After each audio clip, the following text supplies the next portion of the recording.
Bueno, parece que hemos salido de una película de ciencia ficción. Los días que nos está tocando vivir parecen una realidad alterna, un mal sueño del que ya queremos despertar.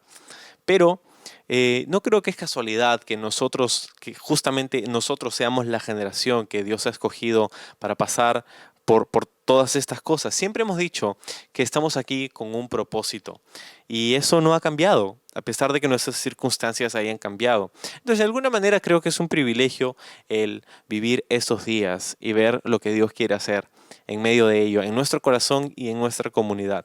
Sin embargo, creo que no es difícil sentirse confundido y desanimado en estos días. No sé si te ha tocado a ti uno de esos días. Ciertamente me han tocado a mí. Mirar las noticias nunca nos ha inspirado o animado o llenado de esperanza, ¿verdad? Y ahora mucho menos. Pero creo que tú y yo podemos cobrar ánimo en esta mañana porque tenemos que saber, tenemos que recordar que hay buenas noticias para nosotros. Y no se encuentran en un noticiero o en un periódico, sino que se encuentran en la palabra de Dios. Si tú te acabas de unir a estas transmisiones dominicales o estás mirando este video después, ese es un gran momento para engancharse en esta serie a través del libro de Hebreos, porque en el capítulo 8, donde estamos hoy, comienza el capítulo con un resumen de lo que se ha venido diciendo en los capítulos anteriores. Así que vamos a leer el verso 1. Dice, el punto principal es el siguiente. Tenemos un sumo sacerdote quien se sentó en el lugar de honor a la derecha del trono de Dios, del Dios majestuoso en el cielo. Allí sirve como ministro del tabernáculo del cielo, el verdadero lugar de adoración construido por el Señor y no por manos humanas, dice, ¿no? Entonces, el punto principal comienza diciendo, ¿no? O sea que hemos venido hablando de varias cosas, hemos venido hablando acerca de Jesús como el sacerdote según la orden de Melquisedec, y hemos estado hablando de cosas bastante profundas, y de repente quizá te puedes haber sentido un poco perdido, como creo que el autor intuía por lo que nos dice en esta parte del libro, ¿no? Entonces, el punto principal es este, o sea, ya hemos hablado de un montón de cosas con las que de repente no sé si hemos seguido todo lo que se ha venido diciendo, pero este es el resumen. Tenemos un sumo sacerdote quien se sentó en el lugar de honor. Y eso es importante, decíamos la vez pasada, porque un sumo sacerdote no tenía dónde sentarse en el lugar de su servicio a Dios, en el tabernáculo o en el templo. No había un lugar para descansar, para sentarse, para dejar de tener actividad, porque justamente eso es lo que pasaba en esos días, actividad, mucha actividad. Entonces, Jesús, sin embargo, como sumo sacerdote, se ha sentado en el trono de Dios, en el cielo, dice, ¿no? Donde dice que hay un tabernáculo, el verdadero lugar de adoración construido no por manos humanas, sino por el Señor. Entonces, aquí nos trae una serie de ideas súper importantes para entender todo lo que ha venido diciendo. Acuérdate que las personas originales que leerían esta carta, para quienes fue escrita esta carta, eran cristianos hebreos, eran cristianos que habían salido del judaísmo, quienes ahora estaban siendo tentados para regresar al judaísmo, para dejar a Jesucristo y el mensaje de la gracia y el Evangelio, a regresar a las tradiciones, regresar a los ritos, a la ley, a los sacrificios, al templo, ¿verdad? Y hay razón para creer que, como vamos a ver en unos minutos, que el templo todavía seguía en funcionamiento en este tiempo. Entonces, el autor de Hebreos escribe este libro para mostrarles a estos cristianos de que no hay forma de que puedan pensar que eso es mejor que lo que tienen en Jesús.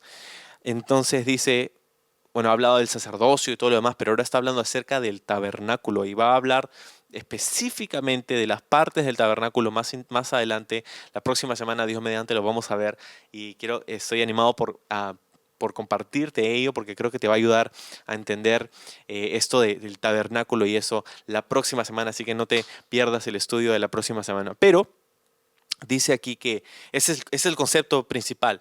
En el cielo hay un tabernáculo que es la presencia de Dios, de lo cual el tabernáculo que hizo Moisés fue la copia, sí fue hecho a la medida de las cosas que le fueron mostradas a Moisés.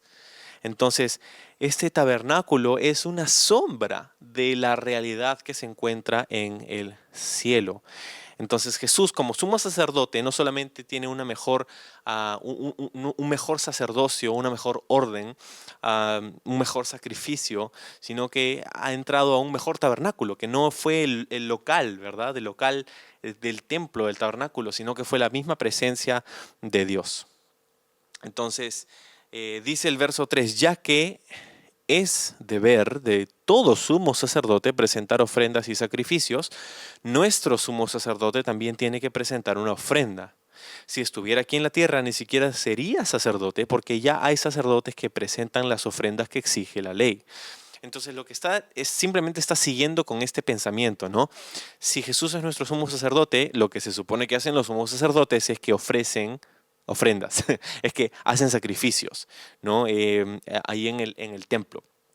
Y dice, nuestro sumo sacerdote, Jesús, también ha hecho una ofrenda, pero esta ofrenda, este sacrificio es mucho mejor y mucho más efectivo que el que hacían los sacrificios, que lo que hacían con estos sacrificios del antiguo pacto a través de la ley y estos ritos sacrificiales. Dice, si Jesús estuviera aquí en la tierra, ni siquiera sería él un sacerdote, claro, porque ya hemos visto que Jesús no cumplía con estos requisitos para permanecer en el sacerdocio levítico, porque no era un descendiente de Leví y Aarón, sino que venía de la tribu de Judá, su ascendencia humana a través de María. Pero aquí entendemos que Él es un mayor sumo sacerdote, como hemos venido hablando en las últimas semanas. Esto es interesante porque nos dice que si estuviera aquí en la tierra en ese tiempo, ¿no? Ni siquiera sería sacerdote porque ya dice, ya hay sacerdotes que presentan las ofrendas que exige la ley. Esta es la evidencia por la que muchos piensan, y yo estoy de acuerdo, que este libro fue escrito antes del año 70 después de Cristo, muy temprano en la historia de la iglesia. ¿Por qué? Porque el año 70 es donde el templo de Jerusalén es destruido por los romanos. Y entonces, si esto hubiera sucedido, el autor no lo hubiera expresado de esta manera porque no habría un templo. Y el tono de la carta sería mucho más diferente. Entonces, está, no sé si unos meses o unos años en el futuro, la destrucción del templo de Jerusalén, y por eso es importante tener eso en mente mientras que vemos lo que nos dice acerca de este antiguo pacto al que estos creyentes querían regresar. Verso 5 dice, ellos sirven dentro de un sistema de adoración que es solo una copia, una sombra del verdadero que está en el cielo. Pues cuando Moisés estaba por construir el tabernáculo, Dios le advirtió lo siguiente, asegúrate de hacer todo según el modelo que te mostraré aquí en la montaña. Entonces aquí está citando lo que Dios le dijo a Moisés allá en el libro de Éxodo, cuando Moisés se dedicó a construir o a hacer los planos, los diseños para lo que sería luego el tabernáculo de reunión, ¿no? Que luego se convertiría en el templo. Entonces, dice que estos sacerdotes levitas servían dentro de un sistema de adoración que era una copia, una sombra del verdadero. Y creo que está escogiendo cuidadosamente sus palabras el autor, porque acuérdate que estos cristianos querían regresar a esa copia, a esa sombra, ¿no? La sombra no puede existir sin la sustancia, ¿no? Una sombra es lo que se genera cuando algo se interpone entre la luz y el fondo, ¿no? Una sombra. Entonces, una sombra no es nada, es un reflejo, es una imagen de lo verdadero, ¿verdad? En la sombra tú puedes más o menos darte cuenta de qué cosa es aquello que echa esa sombra, pero no puedes comparar la sombra con la sustancia, ¿verdad?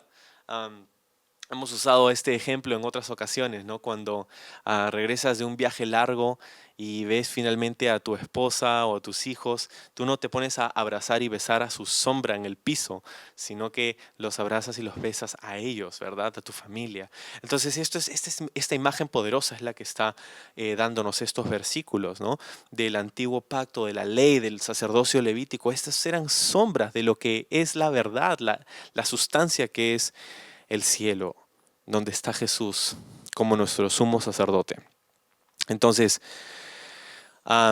Esto es fascinante, sin embargo, por un par de cosas que, si bien es cierto son secundarias, no dejan de ser interesantes e importantes.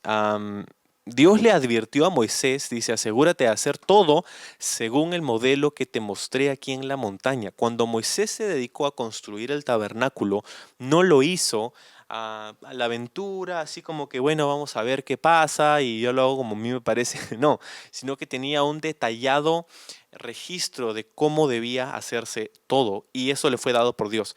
Y en eso hay un par de cosas que quiero compartir contigo que no son el punto principal de este capítulo, pero creo que sería bueno que las mencionemos porque hay un par de lecciones para nosotros en ello.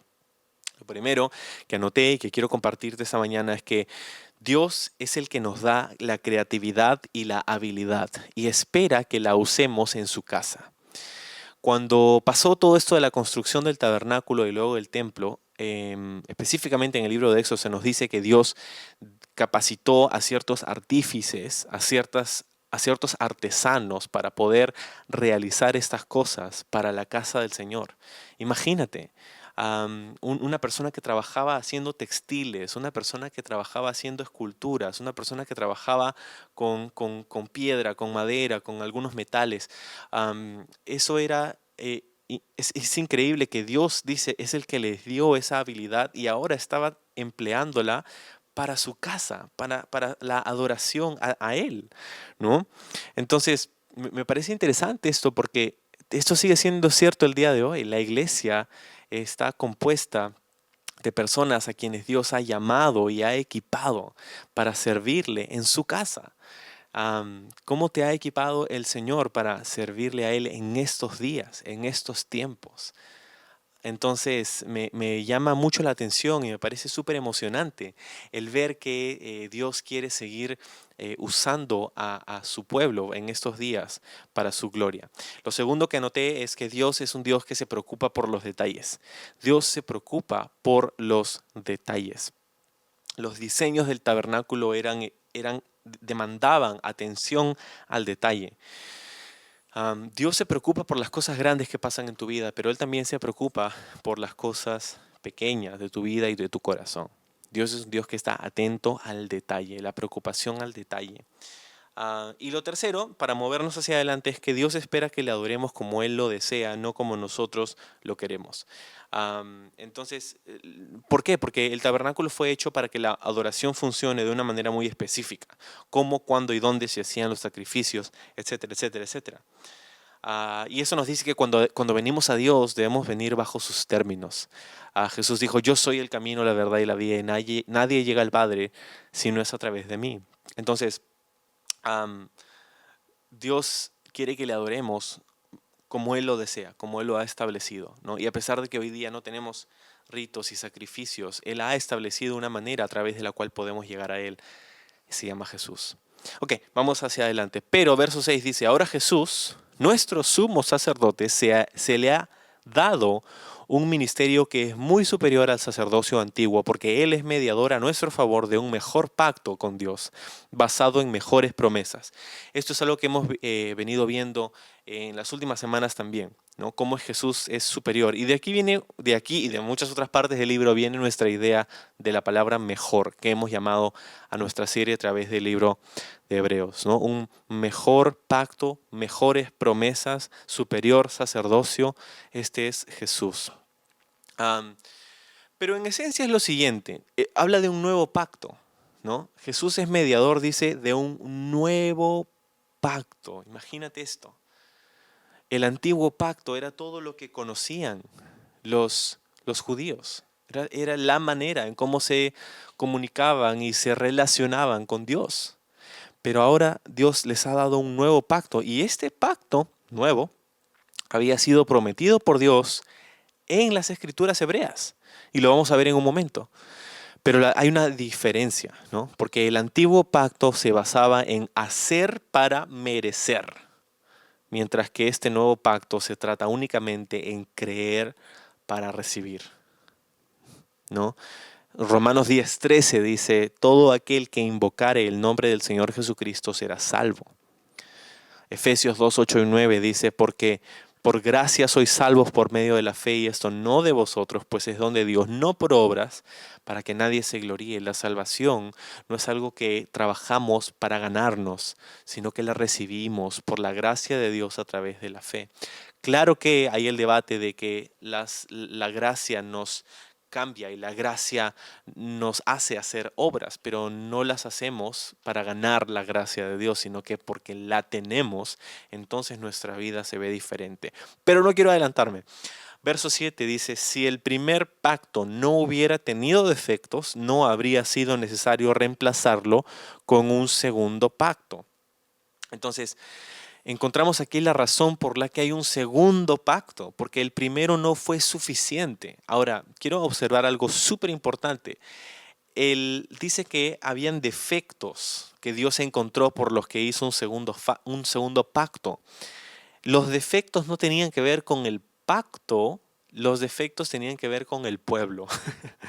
Porque el problema no era la ley, no eran los sacrificios, no era el sacerdocio. El problema era que el pueblo no tenía la capacidad de guardar este pacto como Dios lo desea. Entonces, el problema no estaba en el pacto, sino a quienes afectaba. Verso 8 continúa diciendo para explicarnos. Pero cuando Dios, dice, encontró defectos en el pueblo, dice, ¿te das cuenta? Dijo, se acerca el día, dice el Señor, en el que haré un nuevo pacto con mi pueblo de Israel y Judá. Ahí está citando una sección del libro de Jeremías. Verso 9 dice, este pacto no será como el que hice con sus antepasados cuando los tomé de la mano y los saqué de la tierra de Egipto. Ellos no permanecieron fieles a mi pacto. Por eso les di la espalda, dice el Señor. Pero este es el nuevo pacto que haré con el pueblo de Israel en ese día, dice el Señor. Pondré mis leyes en su mente y las escribiré en su corazón. Yo seré su Dios y ellos serán mi pueblo. No habrá necesidad de enseñar a sus vecinos, ni habrá necesidad de enseñar a sus parientes diciendo deberías conocer al Señor, pues todos ya me conocerán, desde el más pequeño hasta el más grande. Perdonaré sus maldades y nunca más me acordaré de sus pecados. Cuando Dios habla de un nuevo pacto, quiere decir que ha hecho obsoleto al primero, el cual ha caducado y pronto desaparecerá. Wow. Esta parte es, wow, tan increíble, tan chévere. Dice, este pacto que voy a hacer con ustedes en el futuro, en el tiempo de Jeremías todavía estaba en el futuro, va a ser diferente porque ustedes no pudieron serme fieles y por eso les di la espalda, dice el Señor. Pero este nuevo pacto va a ser diferente porque no se va a tratar acerca de tu fidelidad, sino que se va a tratar acerca de mi fidelidad, dice el Señor. El antiguo pacto se trataba de si tú haces, entonces yo te bendigo, ¿no? En este nuevo pacto es diferente. Dice, yo pondré mis leyes en su mente y las escribiré en su corazón. Entonces el nuevo pacto no está predicado ni basado sobre la fidelidad nuestra para poder cumplirlo, sino sobre la promesa que ha hecho el Señor. Dice en el verso 10, pondré mis leyes en su mente y las escribiré en su corazón. Yo seré su Dios y ellos serán mi pueblo. Habla de comunión, habla de intimidad. Yo seré su Dios y ellos serán mi pueblo, dice Jesús. Bueno, dice el Señor a través de su palabra, ¿no? Entonces, habla de una comunión, una comunidad que podemos tener con el Señor. Mis leyes, acuérdate de las leyes que fueron escritas en tablas de piedra. Dice, las escribiré en sus mentes y en sus corazones. Qué importante es ver que el propósito de este nuevo pacto no era la regulación externa, sino era la transformación interna. Este nuevo pacto que tenemos con Dios no se trata de las cosas de la ley, que tienes que hacer esto, una lista de lo que el cristiano debe hacer y no debe hacer. Y es triste porque a través de mi tiempo caminando con el Señor, he visto a varias personas, he escuchado a muchas personas hablar de lo que el cristiano tiene que hacer y no tiene que hacer. Y qué lejos está eso de lo que se supone que es este nuevo pacto. Am, no se trata de la modificación del comportamiento, se trata del corazón. Dice, yo pondré mis leyes en su corazón. Obviamente eso va a tener un fruto, un resultado hacia cada parte de nuestra vida, pero no empieza por tratar de cambiar lo exterior ni regular lo exterior, sino empieza por el corazón. Y eso es algo que solo Dios puede hacer. Am, y me parece tan increíble porque también veo algo que pasa con muchos cristianos y es que somos los cristianos de la Biblia, ¿no? Hay muchos cristianos que decimos somos los cristianos de la Biblia, de la sana doctrina, y bacán, me encanta, pero el peligro está en que pongamos nuestra confianza en la Biblia y no en el Dios que nos la dio. ¿Te das cuenta? Los cristianos en el primer siglo, la primera iglesia, los primeros cristianos fueron quizá de los más radicales cristianos que han existido jamás. Ellos eran de los que se decía, estos han venido acá para trastornar el mundo. Los que han trastornado otras ciudades ahora han venido aquí, ¿no? Han literalmente personas que habían cambiado culturas enteras en un corto tiempo en las personas. ¿Sabes? Ellos no tenían nuestra Biblia, no tenían el Nuevo Testamento, porque todavía no había sido escrito. Am, y, y me parece curioso porque no es que, lo que te estoy diciendo no es que no deberíamos leer la Biblia ni para nada.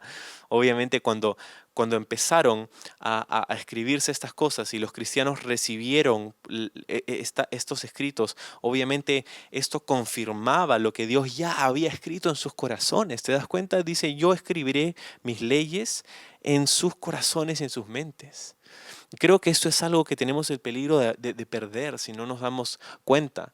Am, no se trata de lo que, de la minucia de la ley, las regulaciones y estas cosas. Se trata de la relación que podemos tener con el Señor, con el Espíritu de Dios. El Espíritu Santo vino en Hechos 2, el día de Pentecostés, para nunca irse de la iglesia, para darnos poder, para ser sus testigos, para saber qué hacer, para darnos dirección, para darnos su sabiduría, para hablar a nuestro corazón y decir, oye, quiero que vayas y bendigas a esa persona, oye, quiero que vayas y converses con esa persona, quiero que sirvas a esa persona, quiero que te das cuenta y creo que por más hermoso y maravilloso que es poder tener la palabra de Dios con nosotros y poder leerla y escudriñarla y ser alumnos del Instituto Bíblico y me encanta eso, pero no descuidemos nuestra intimidad con el Espíritu Santo, donde sus leyes están puestas en nuestros corazones, donde podemos caminar íntimamente con el Señor.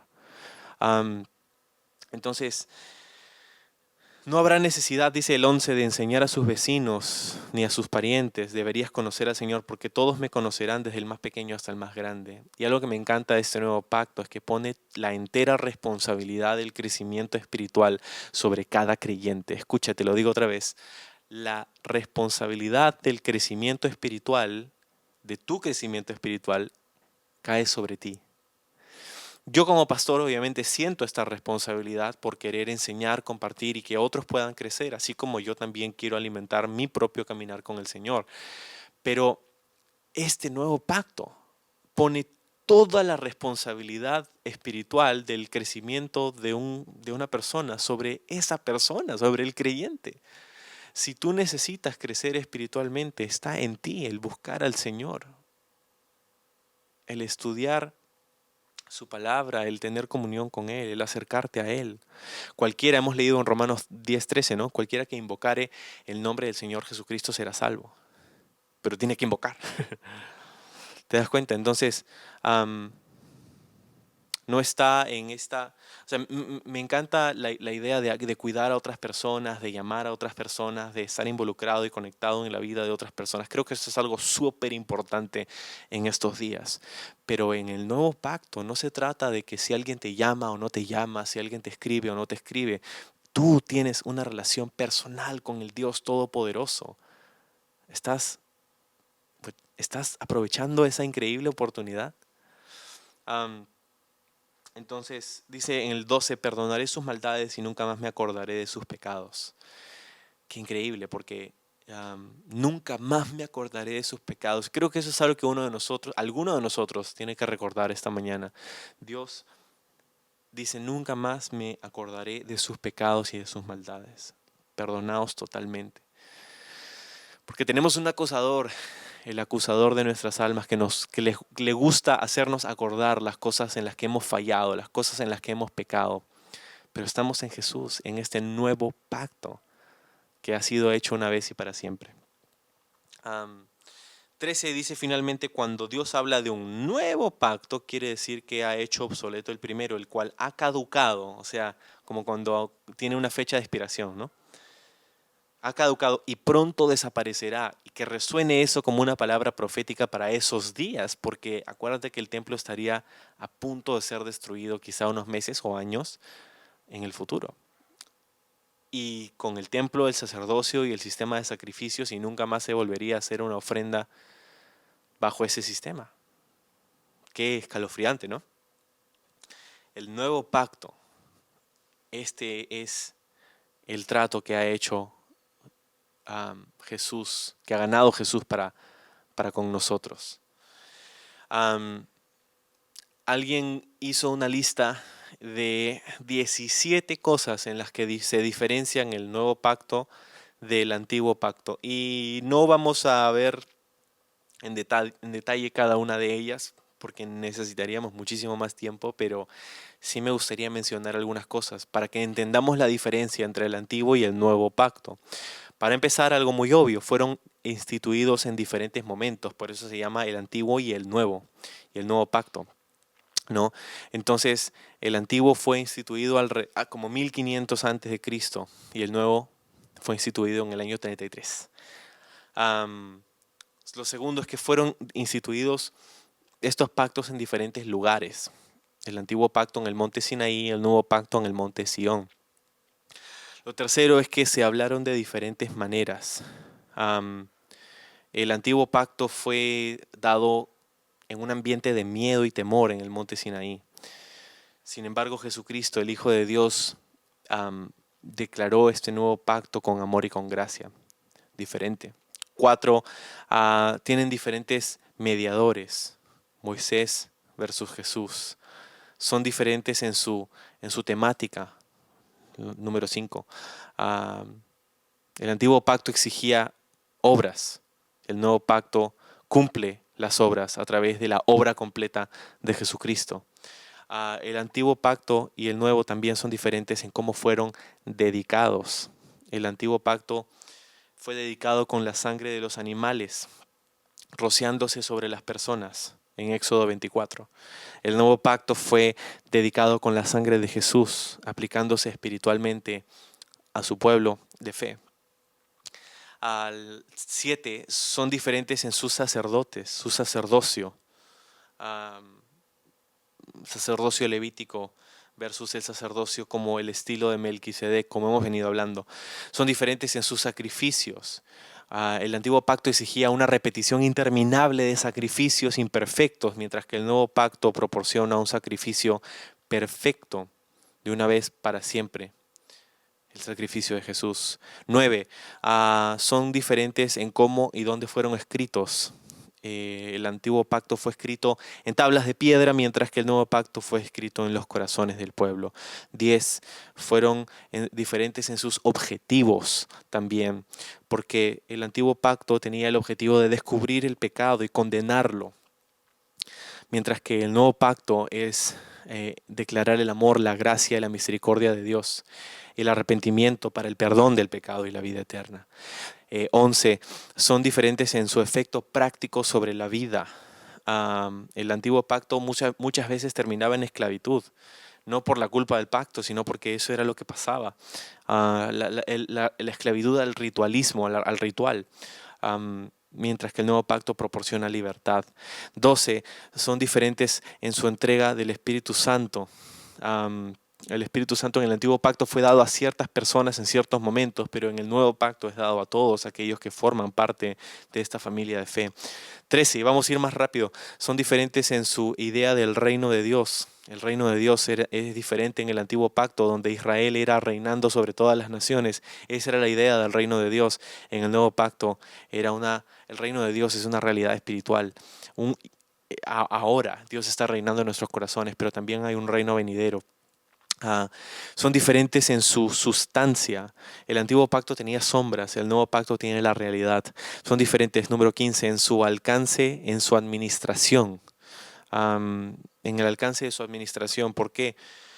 Porque el antiguo pacto fue solamente para los descendientes de Abraham, según la carne. Pero en el nuevo pacto, este se extiende a todas las naciones y las razas bajo el cielo. 16, ya nos falta poquísimo. Son diferentes en lo que realmente logran el antiguo y el nuevo pacto. El antiguo pacto no hizo a nadie perfecto, nos dice el texto, pero el nuevo pacto trae perfección por la gracia de Dios. Y finalmente son diferentes en su duración. El primer y antiguo pacto fue diseñado para preparar el camino para el nuevo pacto y luego perecer bajo un nuevo principio en el que Dios trata a la humanidad. Y el nuevo pacto fue diseñado para durar para siempre. Entonces, si quieres ver esta lista no la he hecho yo, pero la encontré en un comentario que me encanta leer de uno de mis maestros y comentaristas bíblicos favoritos que se llama David Guzik. Puedes chequear ahí, tiene todo su material al alcance de un solo clic. Entonces, imagínate la diferencia que hay entre el antiguo y el nuevo pacto. Pero esto es lo que, en todo lo que he dicho, en resumen, en una sola frase, es lo siguiente. En este nuevo pacto se trata de la gracia. Y la gracia, si te acuerdas si vas a acordar de algo esta mañana, acuérdate de esto. La gracia va a poner en ti todo lo que Dios pide de ti. La gracia va a poner en ti todo lo que Dios pide de ti. Y estamos agradecidos por ese nuevo pacto que tenemos en Jesús.